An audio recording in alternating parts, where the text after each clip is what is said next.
Question 3a. So this is an indice question, and we have to tidy up this expression. So we remember we have various indice rules. Something to a power to another power, you multiply your powers together. Okay, and that's the rule I'm going to use to start with on the top here. So I've got a squared to the power 4, which will turn into a to the power 8.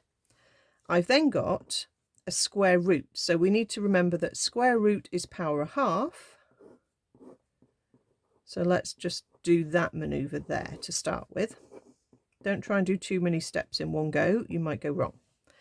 So I'm going to deal with this to the power raised to the power, again using the same rule. So a to the 8 multiplied by, and then I want a 1/2 multiplied by -8/3, which will be -8/6, because you just times the tops and times the bottoms.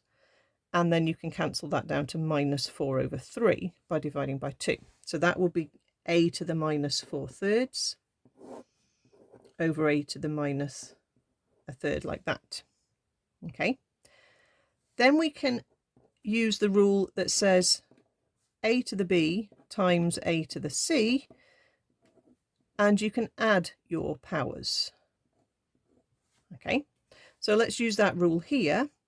And if I do 8 add on -4/3, I mean, obviously we can do that on the calculator, or you can think of that as 24/3 take away 4/3, which will leave you 20/3.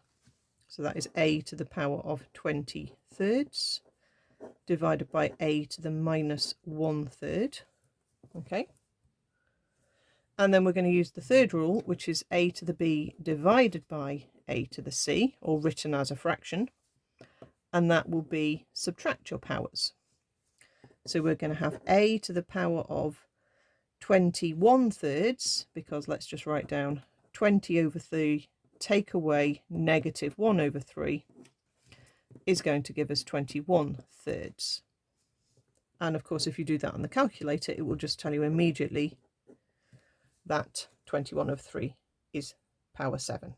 So there's our answer, a to the power 7.